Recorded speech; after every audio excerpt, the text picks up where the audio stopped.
Hey guys, how's it going today? Estee McCrawly coming to you with another Wi-Fi battle. Today it's against my friend Berto, my amigo Berto. And as you can see, he's using the same team that I used last time.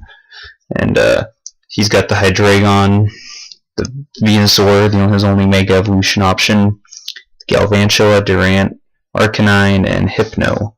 So when I was looking at his team, I saw my Blaziken was strong against those first four Pokemon on there, the Hydreigon, the Venusaur, Galvantula, and Durant. So I decided to lead off with my Blaziken. So let's get into the battle. So as you're going to see here, he's going to lead off with his Reamer, which is his Hypno, which is bad choice for me to lead off with my Blaziken. So I'm going to switch out, fearing the Psychic type move, so I'm going to go into my Hydreigon. And you're gonna let's see what's he's going with the Hypnosis. I find it really dumb that moves like Spore and Stun Spore won't hit, and Leech Seed won't hit Grass type Pokemon, but a Psychic Status type move will still hit a Dark type Pokemon. That to me that just makes no sense. Like you can't Will-O-Wisp a Fire type, but puts me to sleep. He switches out into his Galvantula. So I'm predicting the Bug Buzz. I'm gonna go out into my Togekiss to wall it, and he does indeed go for the Bug Buzz. Luckily he didn't go for the Thunderbolt, but tank it pretty well. And I fearing the Thunder. Oh, you see he's got the Life Orb, but fearing the Thunderbolt now, I switch out into my Ferrothorn so I can wall it. But he actually ends up going for the Thunder Wave, which isn't too big of a deal against my Ferrothorn. Just only makes my Gyro Ball more powerful. And he's gonna withdraw his Vangor. He's gonna go out into his Reamer again. Not exactly sure why, but I go with the Leech Seed. Just so I figure he's going for the switch, so I'm gonna use the Leech Seed just to sap away some health and set some health restore on my part. But here we see he goes for the Switcheroo, and he reveals that he had the Choice Scarf. And so on Scarfed now, and he got my leftovers, but I do get my Stealth Rocks up, which isn't too big of a deal in this, but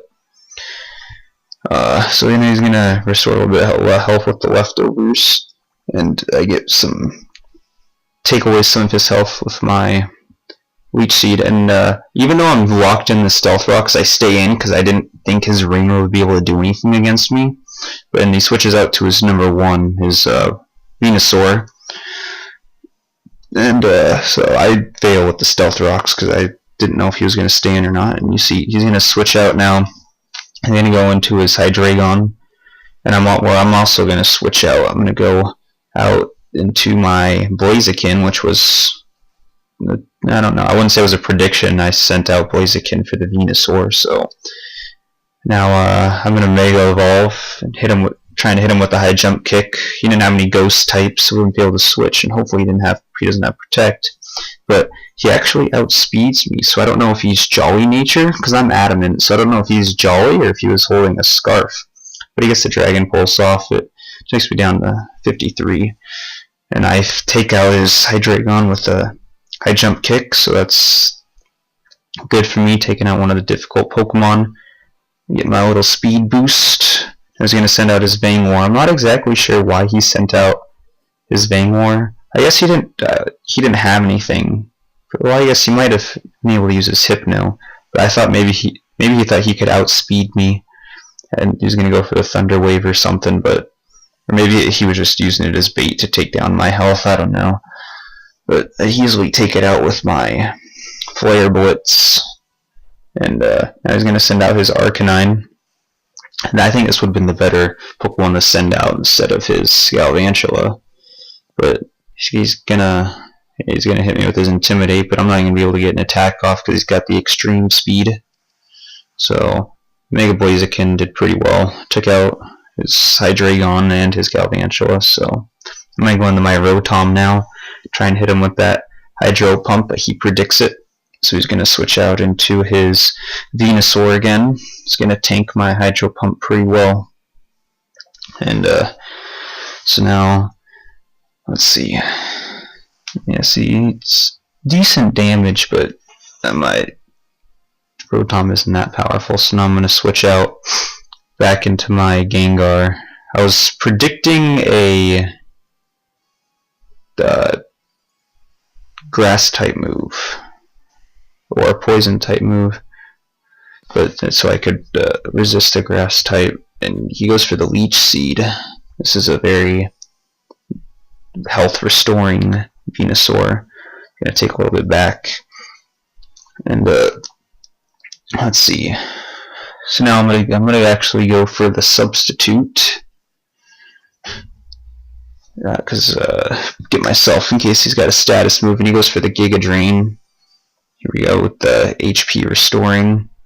Doesn't break my substitute, which is good for me, but he still restores health from the Giga Drain and from the Leech Seeds. Now I'm gonna go with a, can't Mega Evolve, so I'm gonna go with the Sludge Bomb. And I do the Sludge Bomb, and I see it does more than half, and I'm like, oh, that's great. But I see it's a critical. I'm like, wow, that thing must have a ton of special defense. So he goes for another Giga Drain and breaks my substitute this time. Then he's gonna restore some health from Leech Seed at the end. So I figure I'll just stay in with my Gengar and hit him with another Sludge Bomb. I'm not gonna take him out unless I get another crit, but get some decent damage in on him.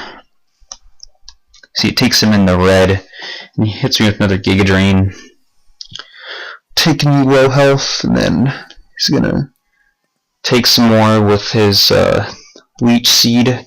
You see, I'm actually left with 1 health, and this is where all that IV training comes into play. Max health and special defense, keeping me alive right there. But he's gonna switch out into his Durant, predicting the Sludge Bomb again, which is a pretty good switch on his part, but I didn't mind. My Gengar was dead meat anyways. So he's gonna finish me off with the Leech Seed. Leech Seed damage, and then he's gonna restore a little bit. And I'm gonna go into my Rotom, since he's not gonna be able to do much to me. But I'm predicting the switch here, so I'm gonna go for the Will-O-Wisp just to get on the burn and the burn damage.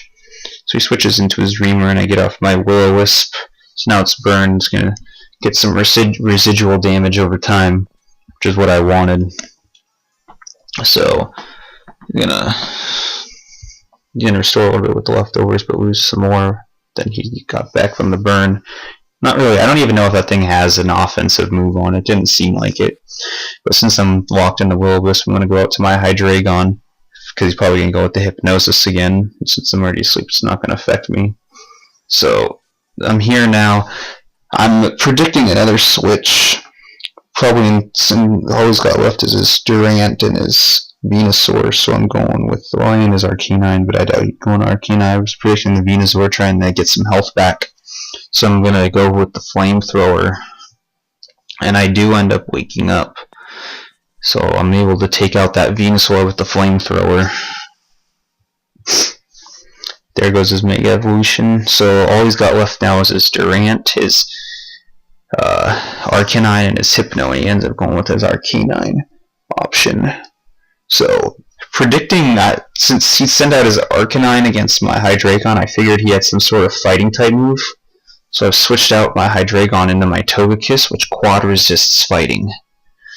So, you're going to see how little damage this close combat does with the quad resist. That's next to nothing when he gets those defense drops, which is, I don't know, I wouldn't say it helps me out too much, but he's going to go for the Wild Charge, which still is, that's some respectable damage. He's going to take quite a bit of recoil. Now my Citrus Berry is going to activate. Had I known he had the Wild Charge, I would have roosted here. And I used the Dazzling Gleam. I always forget that fighting or fire resists the fairy. I would have gone for Air Slash or Roost had I known. I should have gone for Roost here. I don't know why I didn't. Left with 1 health. That's another IV training, IV breeding. Woo! But he ends up killing himself from the recoil damage. Go for the Dazzling Gleam since he was going to be low health. I just didn't want to miss. But you see, me surviving at 1 health isn't going to matter. He's going to go into his Durant and immediately take me out with the Iron Head. So, the the one hit, me surviving didn't make too much of a difference, so that made no difference really. So I'm gonna go out into my Rotom, and I'm thinking I want to walk him into a move because I still have my Hydreigon and my Ferrothorn and my Rotom up, so I want to walk him into a move. So I go for the trick, and he goes for the Iron Head. So now I have him locked in Iron Head, which is great. It's not very effective on my Rotom, and since he's locked in the Iron Head, I'm like, alright, well, I'm gonna burn him, so I'll get so he'll do even less damage, and I get the Will-O-Wisp off, get him burned. So now his attack is not gonna be doing much with his Iron Heads anymore.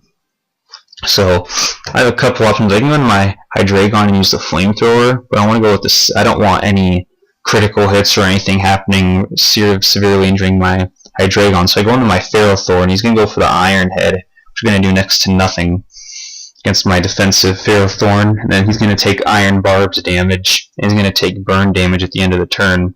And I was going to end up hitting him with a Leech Seed just to get even more health reduction off, but he ends up forfeiting the match. So it's a pretty good game. I enjoyed battling Brito, and if you guys have any feedback for my team, or you guys want to battle me, or have any suggestions for me, let me know, and see you guys next time.